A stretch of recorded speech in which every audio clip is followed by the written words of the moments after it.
One of the major issues that we have to deal with whenever we're talking about God is how much of our concept of God is, say, scriptural versus non scriptural.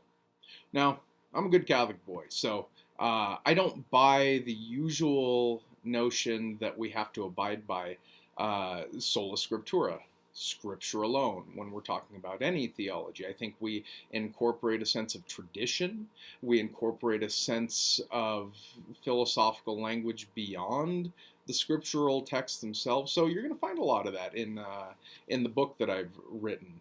But that forms, I think, a very difficult question and an interesting question to discuss. Should we incorporate ideas outside of Scripture into Scripture so as to make sense of it? Because I personally think Scripture is a bit of a mess unless we do so, unless we have an interpretive key for understanding the whole thing. Or should we abide by Scripture alone? What you'll find that I've done in this book is give at least a scriptural justification of each of the 5 concepts of God that I've outlined for you. And I think they're all right, with maybe the exception of the retired Oprah, which is hard to justify biblically in many ways. But that said, I hope this provokes for you, and what I want to provoke for you in this set of recordings is how we talk philosophically versus how we talk scripturally, and what those two have to do with each other.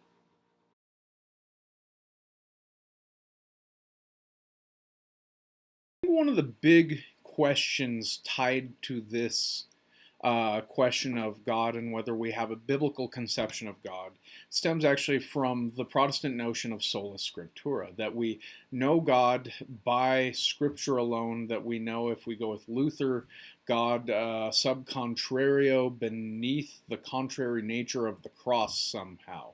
And it's a really important line to draw out and see where you stand in relationship to. I am not Protestant, I'm Catholic, and so I'm not bound to the same sense of sola scriptura as many of my Protestant brothers and sisters are.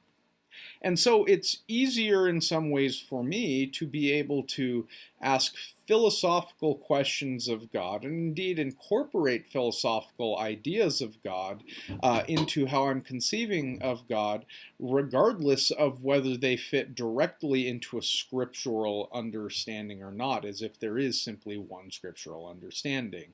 After all, you've got the God of, say, Balaam, or you've got the God of Moses, you've got these wrathful gods in one part, you've got an eternal and stable identity in another part. Scripture gives us any number of definitions. So one thing that we have to face at any rate is this question of sola scriptura. When we talk God, is the only place where we can find any sort of truth about God in Scripture and Scripture alone?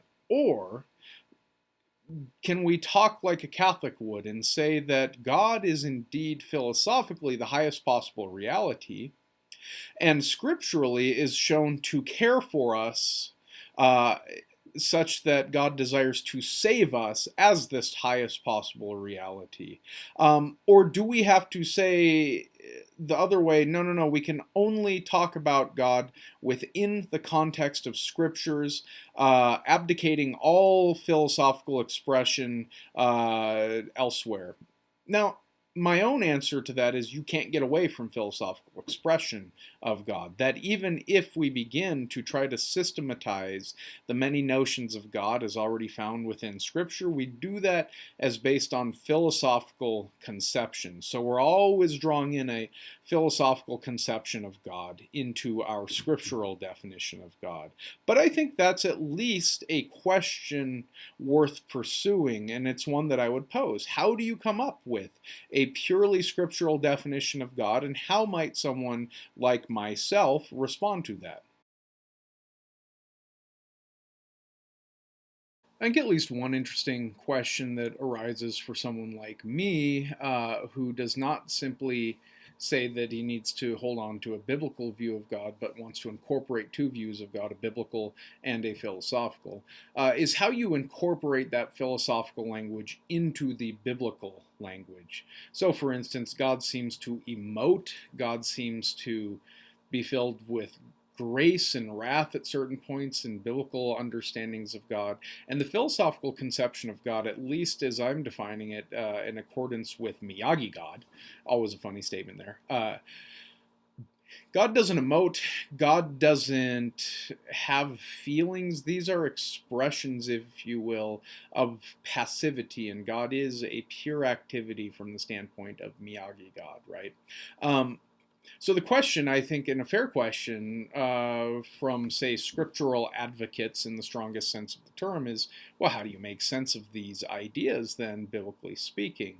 And like we all have our scriptural tricks to make it consistent, I think the Miyagi response to these is, well, we understand that scripture is language expressed in human terms for humans to gain and garner a certain sense of relationship to God, so that when we express that God is wrathful, we don't mean that God intends to enwrath us. Is that a word? It is now. God does not intend to commit us to wrath. God is not angry with us, for instance. God can't be angry with us, even if we can fall away from the standard that we are supposed to uphold in God.